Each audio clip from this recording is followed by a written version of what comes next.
নবীর একজন সাহাবা দুইটা চোখের পানি কেন ছেড়ে দিয়ে কান্না করতে লাগলেন।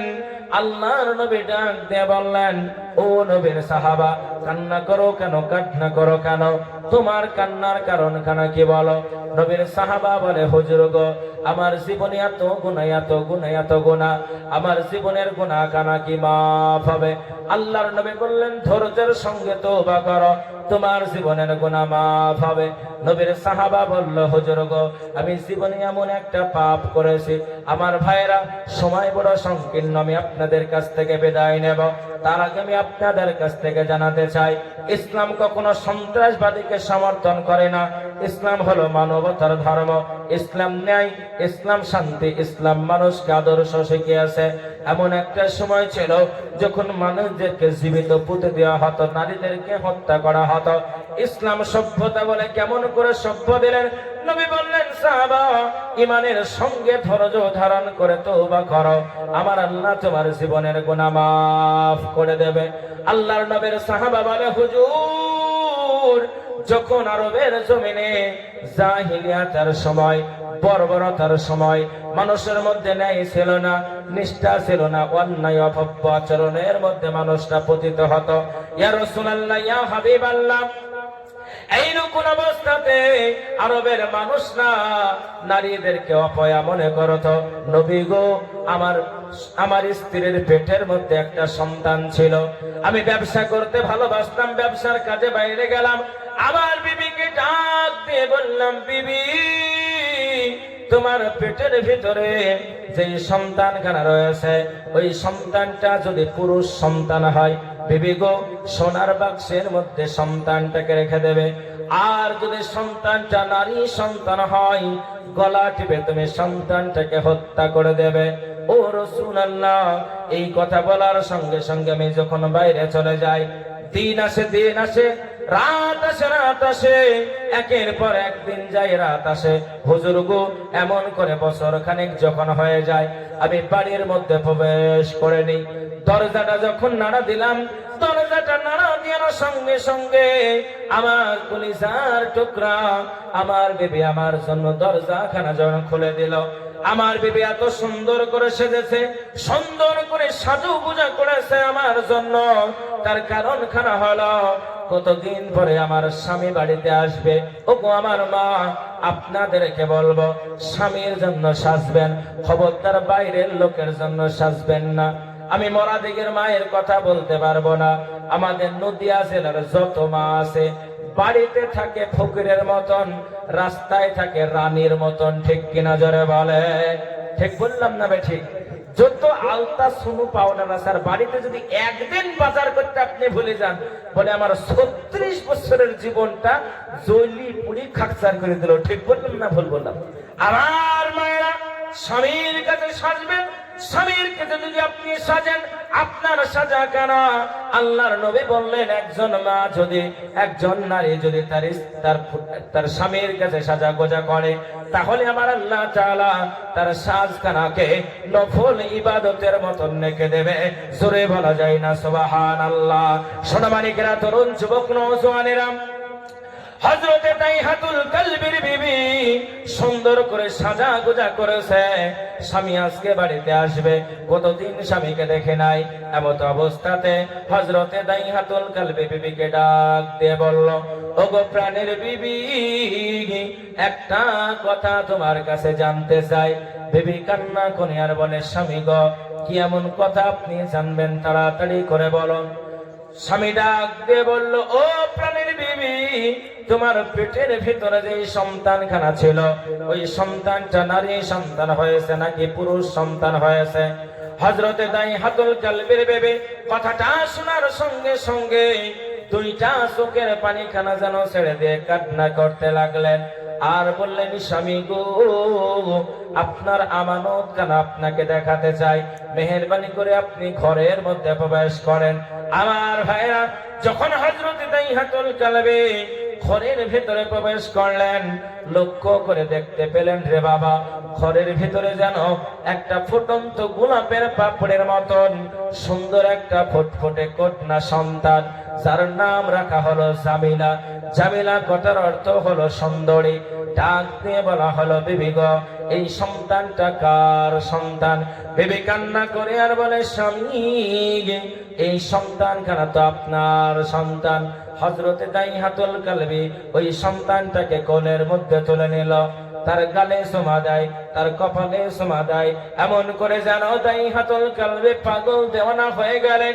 নিজের সন্তান পেয়েছে, কতই না আদর যত্ন করেছে, এমন অবস্থায় যেন ডাক দিয়ে বলা হলো, স্বামী গো, আপনি যাকে এত আদর করেন, এত মহাব্বত করেন, এত ভালোবাসেন, ওই আমার স্বামী, ওইটা কোনো পুরুষ নয়, ওটা হলো একজন কন্যা সন্তান। সঙ্গে সঙ্গে দাইহাতুল কালবি রাগান্বিত হয়ে গেলেন। রাগান্বিত হয়ে যাওয়ার পরে বলে, বিবি, কেন আজকে অপয়াকে তুমি জীবিত রেখেছ? কেন তাকে গলা টিপে হত্যা করে দাওনি? এমন অবস্থায় রাসূলুল্লাহ হাবিবাল্লাহ আর বিবি কান্না করে আর বলে, স্বামী, আমি মা, একদিন নয়, 2 দিন নয় গো স্বামী, 10 মাস 10 দিন আমার সন্তানটাকে পেটের মধ্যে রাখলাম। এমন অবস্থাতে আমি কেমন করে মা আমার সন্তান কানাকে হত্যা করব? আমি পারি নাই, আমি মা হত্যা করতে পারি না। সোনার চাঁদ ভাইরা, আমার আব্বাজানেরা, মানুষ কত নিষ্ঠুর হতে পারে, পাপ মানুষকে কত নিষ্ঠুর করে দেয়, শুনলে আপনি অবাক হয়ে যাবেন। আল্লাহর নবী বললেন, দাইহাতুল কালবি বলো, এরপরে কি ঘটনা ঘটে গেল? বলি, ইয়া রাসূলুল্লাহ, ইয়া হাবিবাল্লাহ, আমি আমার বিবিকে ডাক দিয়ে বললাম, বিবি গো, জামিলাকে সুন্দর করে সাজিয়ে দাও, জামিলাকে নিয়ে আমরা বেড়াতে যাব। জামিলাকে সুন্দর করে সাজিয়ে দেওয়া হলো, জামিলার গোসলখানা যেন দিয়ে দেওয়া হলো, জামিলার সাবান খানা পরে দেওয়া হলো। জামিলার মা জামিলাকে গোসল দেয়, আর জামিলার গালে চুমা দেয়, মুখে চুমা দেয়, আর যেন জামিলাকে কলিজার সঙ্গে জোড়ে জোড়ে ধরে। জামিলা কান্না করে আর বলে, মা, আপনি এত আমাকে আদর করেছেন কেন গো মা? জামিলার মা বলে, জামিলারে, শোনে না, আমার মনটা যেন মানে না, আমার হৃদয়টা ছিঁড়ে টুকরো বিটুকরো হয়ে যায়, আমি মা সহ্য করতে পারি না, আমার যেন মনে হয় আজকে তুমি আমার জীবন থেকে চলে যাবে। জামিলা বলে, মা, আমার আব্বা কত ভালো, আমাকে আদর করে বুকের মধ্যে জড়ে নিল।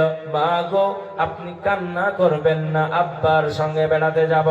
সোনা মানিকেরা, তরুণ যুবক নওজোয়ানেরা, এমন করে হযরতে দাইহাতুল কালবি জামিলাকে নিয়ে মরুভূমির প্রান্তে যখন রওনা হয়ে যায়, রওনা হতে হতে হতে জামিলা বলে, না, সহ্য করতে পারি না, ওই মরুভূমির উত্তপ্ত বালুকণা সহ্য করতে পারি না। আব্বাজান, আমার জন্য কি একটু পানির ব্যবস্থা করা যাবে না? এমন করে আপনার দাইহাতুল কালবি মরুভূমির প্রান্তে গর্ত খুঁড়তে শুরু করলো। জামিলা বলে, আব্বা, এত কষ্ট করে আমার জন্য আপনি গর্ত খুঁড়বেন না, সহ্য করতে পারি না, আপনার কষ্ট কেন আমি সহ্য করতে পারি না। বাবা গো, আমার জন্য আপনি এত কষ্ট করবেন না। সোনার বাড়ি, এমন করে যাও আপনার হযরতে দাইহাতুল কালবি 2টা চোখের পানি কানা ছেড়ে দিয়ে কাঁদে আর বলে, হুজুর গো, আমি যখন গর্ত কানা সম্পন্ন করে দিলাম, আমার কন্যা আমাকে বলে, বাবা, আপনি আমার জন্য এত কষ্ট করবেন না। ইয়া রাসূলুল্লাহ, ইয়া হাবিবাল্লাহ, আমি জামিলাকে আমার কাছে ডাকলাম। আমার কাছে ডাকার সঙ্গে সঙ্গে হুজুর, আমি ধাক্কা দিয়ে জামিলাকে ওই গর্তের মধ্যে যেন ফেলে দিলাম। জামিলা গর্তের মধ্যে পড়ে গেল। 2টা চোখের পানি খানা ছেড়ে দিয়ে কান্না করতে লাগলেন আর বলে, আব্বা, ও আব্বা জান, আব্বা গো, আপনি কেন আমাকে গর্তের মধ্যে ফেলে দিলেন? জামিলার বাবা বলে, জামিলা, অপয়া হয়ে দুনিয়ার বুকে জন্ম নিয়েছ, দুনিয়ার বুকে বেঁচে থাকা তোমার কোনো অধিকার নাই। আজকে মরুভূমির প্রান্তে তোমাকে পুঁতে দেওয়া হবে, তোমাকে হত্যা করা হবে, চিরতরে তোমাকে শেষ করে দেওয়া হবে। জামিলা এই কথাটা শোনার সঙ্গে সঙ্গে এত কান্না করে, এত কান্না করে, কান্না করে আর বলে, আব্বা, আমি যদি জানতাম আপনি এত নিষ্ঠুর, কোনদিন আমি আপনার কাছে যেতাম না, আপনাকে আব্বা বলে ডাকতাম না। আমার ভাইয়েরা, ভক্ত সম্রাট চলে এসেছে, আমি আলোচনার বাড়াবো না। এমন অবস্থাতে আমার আব্বা জানেরা নিষ্ঠুর ভাবে একজন পিতা তার কন্যা সন্তানকে হত্যা করে। আস্তে আস্তে মরুভূমির প্রান্তে বালুগোলা যখন টানতে শুরু করে, বালুগোলা টেনে টেনে গলা পর্যন্ত যখন ঢেকে দেওয়া হলো, হযরতে দাইহাতুল কালবে মরুভূমির প্রান্তে একটা পাথর খুঁজতে শুরু করলেন। পাথরটা দিয়ে তিনি কি করবেন? পাথরটা দিয়ে এমন করে আর ওই আপনার জামিলার মাথার উপরে এমন করে পাথরটা দিয়ে যখন আঘাতখানা করে দিলেন, জামিলা আব্বা আব্বা বলে বলে চিৎকার করতে লাগলেন আর বলে, আব্বা আমার জীবনখানা আপনি ভিক্ষা দেন, কোনোদিন আপনাকে আব্বা বলে ডাকবো না। মক্কার নাচে কানাচে ঘুরবো, এদিকে ওদিকে বেড়াবো, একটা জায়গায় বলবো না আপনি আমার আব্বা। আব্বা গো, আমার জীবনখানা ভিক্ষা দেন। হুজুর গো, আমি আমার জামিলাকে শেষ পর্যন্ত মরুভূমির প্রান্তে হত্যা করে দিলাম। আল্লাহর নবী বললেন, ও কালবে তুমি শুনে নাও, তুমি অন্যায় করেছো, তওবা করে নাও। তুমি অমুসলিম থাকা অবস্থায় যত পাপ করেছো, আমার আল্লাহ পাক আল্লাহ তাআলা ধৈর্যের মাধ্যম দিয়ে তওবা করার কারণে তোমার জীবনের সমস্ত গুনাহখানাকে মাফ করে দেবে। জোরে বলা যায় না সুবহানাল্লাহ।